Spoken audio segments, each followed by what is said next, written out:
आजकल फिल्मों में जो दिखाया जाता है इससे समाज का मतलब कोई भला थोड़ी हो रहा है, दुरुपयोग हो रहा है उससे। तो क्या अच्छा लगेगा कि बच्चों को जो गलत बुराइयां पैदा हो रही हैं उनसे? जी वो बात तो है, लेकिन हम लोग भी सत्संग देखते हैं, अनुराधाचार्य जी का देखते हैं और जितने भी धर्म गुरु है सब गुरु के देखते हैं। वो लोग तो बोलते हैं राम राम बोलो मोक्ष प्राप्त हो जाएगा आपको। देखिए इनका कहना है कि हम भी अपने धर्म गुरुओं का प्रचार मतलब सत्संग सुनते हैं। वो कहते हैं राम राम जप लो, ओम नमः शिवाय जप लो, कोई भी मंत्र जो मन में आए वो जप लो। वैसे अभी हाल आप कौन सा नाम जप करती थी? जैसे हम लोग जाप करते हैं जटा कवि कलश जल प्रवाह पावे तस्तले गले विलम वलम बताम्बु जंग तुंड बालिका दम डम डम निना डम डम अर्पयम सकार चंड तंडम तनुतुन सुनभ शिवम। हम लोग ये जाप करते हैं जिससे बोलते हैं हमारे धर्म गुरु कि आपको मोक्ष प्राप्त हो जाएंगे।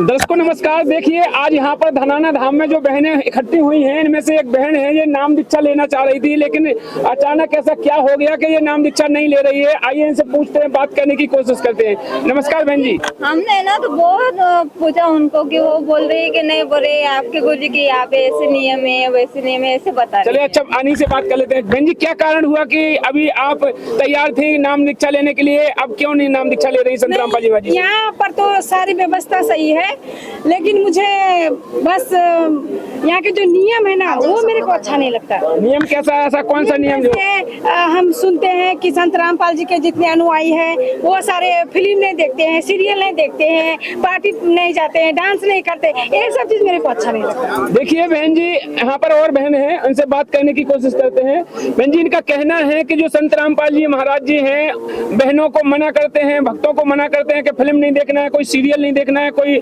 नाटक नहीं देखना है, तो नहीं करना, पार्टी में नहीं जाना है। तो ये तो इनको गलत लग रहा है, क्योंकि आज का फैशन का दौर है, हर इंसान चाहता है फैशन में सब कुछ चल रहा है। और हमारे जो गुरुजी हैं, देखिए इनका कहना है कि हम भी अपने धर्म गुरुओं का प्रचार मतलब सत्संग सुनते हैं। वो कहते हैं राम राम जप लो, ओम नमः शिवाय जप लो, कोई भी मंत्र जो मन में आए वो जप लो। वैसे अभी हाल आप कौन सा नाम जप करती थी? जैसे हम लोग जाप करते हैं जटा कवि कलश जल प्रवाह पावे तस्तले गले विलम वलम बताम्बु जंग तुंड बालिका दम डम डम निना डम डम अर्पयम सकार चंड तंडम तनुतुन सुनभ शिवम। हम लोग ये जाप करते हैं जिससे बोलते हैं हमारे धर्म गुरु कि आपको मोक्ष प्राप्त हो जाएंगे। देखिए इनका मंत्र बहुत बढ़िया है, अभी तक ऐसा आपने सुना भी नहीं होगा जितना इनने मंत्र सुनाया है। इतना अच्छा मंत्र सुनाया जिससे इनके गुरु कहते हैं इससे मोक्ष हो जाएगा। अब क्या कहोगे आप? देखिए अनिरुद्धाचार्य जी का सत्संग तो मैंने भी सुना है। वो तो ये कहते हैं कि गीता जी को सिरोधार्य, हमारे वेद सही है, हमारे पुराण सही है, पर मैं आपसे पूछना चाहती हूँ कि क्या किसी वेद, गीता जी या पुराण में लिखा हुआ है ये जो मंत्र आपको जाप करना है? जहाँ तक हमारे संत रामपाल जी महाराज जी ने दिखाया है, संत रामपाल जी महाराज जी ने हमें बताया है कि केवल हमें जो गीता जी ने बताया है, हमारे वेदों में बताया है, वो सत्य है और वही हम मान्य करेंगे। क्या ये मंत्र? तो चलिए बहन जी बताइए क्या कारण है, आप क्या कहना चाहती हैं इनसे? संत रामपाल जी महाराज जी टीवी देखने इसलिए मना करते हैं क्योंकि आजकल फिल्म्स में ऐसी चीजें दिखाई जाती है, वायलेंस, वल्गैरिटी, जिससे केवल समाज का बुरा ही हुआ है। ऐसी चीजें दिखाई जाती है जिससे 5 साल का बच्चा भी बुराई लेने को मजबूर हो जाता है। तो आपको क्या अच्छा लगेगा जिस तरह की चीजें फिल्मों में दिखाती है, आपके घर के बच्चे ऐसी चीजें करे तो? ने कहा है कि आजकल फिल्मों में जो दिखाया जाता है इससे समाज का मतलब कोई भला थोड़ी हो रहा है, दुरुपयोग हो रहा है उससे। तो क्या अच्छा लगेगा कि बच्चों को जो गलत बुराइयां पैदा हो रही हैं उनसे? जी वो बात तो है, लेकिन हम लोग भी सत्संग देखते हैं, अनुराधाचार्य जी का देखते हैं और जितने भी धर्म गुरु है सब गुरु के देखते हैं। वो लोग तो बोलते हैं राम राम बोलो मोक्ष प्राप्त हो जाएगा आपको। जो इन्होंने बताया जो गीता जी में नहीं है क्या? कहाँ लिखा है गीता जी में? नहीं लिखा हुआ तो हम लोग कभी पढ़ा ही नहीं। हमारे धर्म गुरु जो बोलते हैं हम लोग वो सुन लेते हैं। मतलब इन्हें देखने से मतलब नहीं है इनका, तो गुरुजी ने जो कह दिया वो मानते हैं। क्योंकि सब तो पंडित को ही ना मानते हैं। पंडित हमारे बोलते हैं राम राम जपो, कृष्ण भगवान का जाप करो, और वो भी महामृत्युंजय मंत्र भी जाप करो, जो बोलते हैं ओम नमः शिवाय का जाप करो, उससे आपको मोक्ष प्राप्त हो जाएगी। हम लोग उसी का बात में चलते हैं, पढ़ने से हम लोग को कोई लेना देना नहीं है। बोलिए बहन जी अब क्या कहेंगे? गीता जी में केवल एक ओम मंत्र दिया है, अध्याय नंबर 8 के श्लोक नंबर 13 में कि ओम इति एकाक्षरम ब्रह्म व्यवहारम माम अनुस्मरण या पर्याति तजम देहम से याति परमाम गतिम, कि जिस ओम ओम का, जिस एक ओम अक्षर का जाप करके कोई व्यक्ति अगर अपना शरीर त्याग देता है तो उसको ओम से मिलने वाली परम गति अर्थात ओम से मिलने वाला मोक्ष प्राप्त होता है। लेकिन गीता अध्याय 18 का 8 का जो 13वां श्लोक था ये है, 8 के 16वें में गीता ज्ञान देता तुरंत कहता है कि ओम से मिलने वाली परम गति है, इसको प्राप्त करके जो पुनरावृत्ति में आना पड़ता है, वो पुनरावृत्ति में स्टार है, नीचे उसका डिस्क्रिप्शन दिया है कि पुनरावृत्ति का अर्थ होता है कि जिसको प्राप्त करके संसार में आना पड़े। लेकिन गीता अध्याय 18 की श्लोक नंबर 62 में गीता ज्ञान दाता ये भी कहते हैं कि तू अर्जुन तू उस परमेश्वर की भक्ति कर जिसकी कृपा से तुझे परम शांति और सनातन परम धाम को प्राप्त होगा, तेरा मोक्ष हो जाएगा।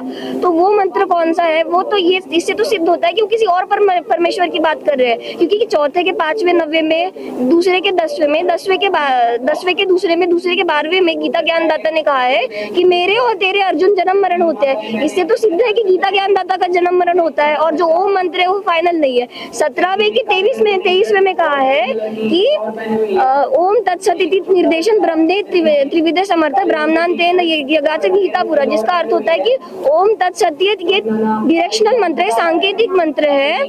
ये अगर इसको तत्वदर्शी संत से लेना है, इसको जाप करके ही मोक्ष होगा, तो परम गति कोई अन्य है, ये क्लियर होता है यहाँ पे। देखिए बहन जी, इन बहन ने जो बताया है कि जो गीता जी में मोक्ष मंत्र है वो गीता अध्याय 17 का 23 है, और जो गीता अध्याय 8 का ओम नाम वाला है 13वां मंत्र वो बताया कि ओम तक की ब्रह्म तक की साधना है। इसके आगे क्या करोगे? इसका कहने का मतलब है हमारे जो पूर्वज थे उन्होंने कभी गीता नहीं पढ़े, कभी ज्ञान नहीं पढ़े, सब पंडित जो बोलते थे वो करते, तो उनका क्या मोक्ष नहीं हुआ?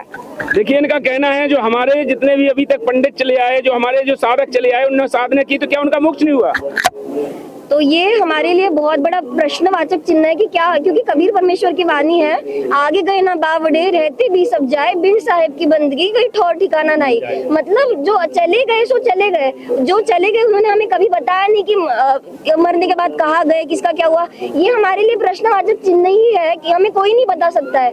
लेकिन सदग्रंथ है, हम सदग्रंथ को सत्य मानते हैं, जैसे कॉन्स्टिट्यूशन को मानना पड़ता है देश चलाने के लिए, परमेश्वर का कॉन्स्टिट्यूशन है हमारे सारे सदग्रंथ, और सदग्रंथों में जो साधना लिखी है अगर हम वो करेंगे तो हमारा मोक्ष होगा। जहाँ तक इनका प्रश्न था कि क्या हमारे गुरुओं ने मंत्र नहीं पढ़े, तो जो इन्होंने अनिरुद्धाचार्य जी का नाम लिया, अन्य जितने भी हिंदू धर्म के धर्म गुरु है उन्होंने केवल जो भक्ति बताई है, उन्होंने बोला है पिंड कर श्राद्ध करना सही है, जबकि गीता जी में 9वें के 25वें में मना किया है श्राद्ध करना, व्रत करना सही है, 6ठे के 16वां में मना किया है व्रत करना, और उसके साथ में जितनी भी ये क्रियाएं बताते हैं वो वेदों में कहीं है नहीं, मंत्र उन्होंने बताए नहीं। और अगर आप इसको बारे में डिटेल में जानना चाहते हैं तो आज फैक्टफुल डिबेट्स पे सनातनी पूजा के पतन की कहानी संत रामपाल जी महाराज की जुबानी पार्ट नंबर 4 रिलीज होगा, जिसमें श्राद्धों के बारे में एक बहुत रहस्यमय खुलासा होगा, जिसमें संत रामपाल जी महाराज जी ने सारे प्रमाण बताए हैं कि हमारे श्राद्ध के बाद में क्या, श्राद्ध से क्या मोक्ष होता है या नहीं, और वो विधि कौन सी है। हमारे शास्त्र जो बताएंगे हमें वो मान्य करना है। संत रामपाल जी महाराज जी अपना कोई अलग ज्ञान नहीं बताते हैं, शास्त्रों से ज्ञान देते हैं, और आज हम सब लोग शिक्षित है, हमारे सदग्रंथ समझ सकते हैं। अगर आप संत रामपाल जी महाराज जी का सत्संग सुनते हैं तो ये प्रश्नवाचक चिन्ह जरूर खुलेगा। देखिए जैसे बहन ने बताया है कि हमारे शास्त्रों में जो लिखा है, हमारे संत रामपाल जी महाराज जी शास्त्रों से प्रमाणित करके भक्ति विधि बता रहे हैं, और उन्होंने बताया फैक्टफुल डिबेट पर जो आज सनातन धर्म के पतन की कहानी संत रामपाल जी महाराज जी की जबानी भाग नंबर 4 आज रिलीज हुआ है, उसे भी आज देख सकते हैं, जिसमें पूरा खुलासा किया गया है संत रामपाल जी महाराज के द्वारा। अब क्या कहना चाहते हैं आप? नहीं, ये तो अब इनका हिसाब से तो मेरे को लगता है कि जो हम लोग साधना करते हैं ये साधना शायद गलत है। बहन जी इन्होंने एक्सेप्ट किया है कि तो हमें तुम्हारे जो बताने के हिसाब से जो आपने जिस तरह से आपने समझाया है, इससे तो लग रहा है कि कहीं ना कहीं यही जो गलत है, इनकी साधना गलत है जो करते आ रहे हैं। और जो आपको दर्शक देख रहे हैं थोड़ा उनके लिए और क्या कह दो, जो जैसे बहन को समझाया तो उन दर्शकों के लिए कुछ कहना चाहें तो वो भी कह देने।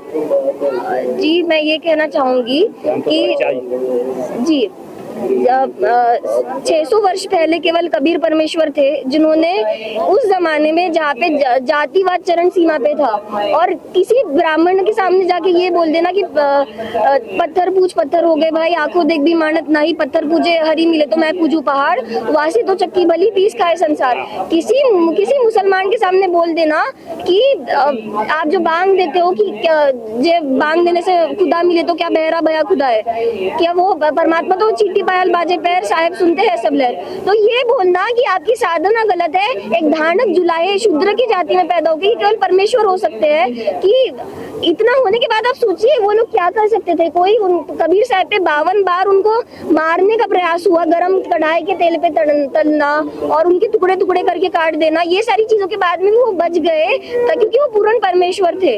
तो वैसे ही आज संत रामपाल जी महाराज जी के अलावा, किसी कबीर साहब के अलावा किसी ने भी इतनी हिम्मत नहीं जुटाई है समाज को बोलने की, क्योंकि किसी के पास वो ज्ञान ही नहीं था। संत रामपाल जी, यहाँ पर मैं थोड़ा रोकना चाहता हूँ आपको। आपने जो कहा है संत रामपाल जी महाराज जी के ऊपर भी इसी प्रकार से कई प्रकार के लक्षण लगाए जाते हैं। संत रामपाल जी महाराज जी को आज सरकार ने जेल में रखा है, जो बिन आज तक कोई सबूत भी नहीं हुआ है। इसके बारे में आप क्या कहना चाहते हैं? तो मैं आपसे एक प्रश्न करना चाहूंगी कि संत रामपाल जी महाराज जी इतनी बार कहते हैं, जितने भी धर्म गुरु है लोग कहते हैं कि संत रामपाल जी महाराज जी निंदा करते हैं तो या दूसरे धर्म गुरु को ज्ञान गलत बताते हैं।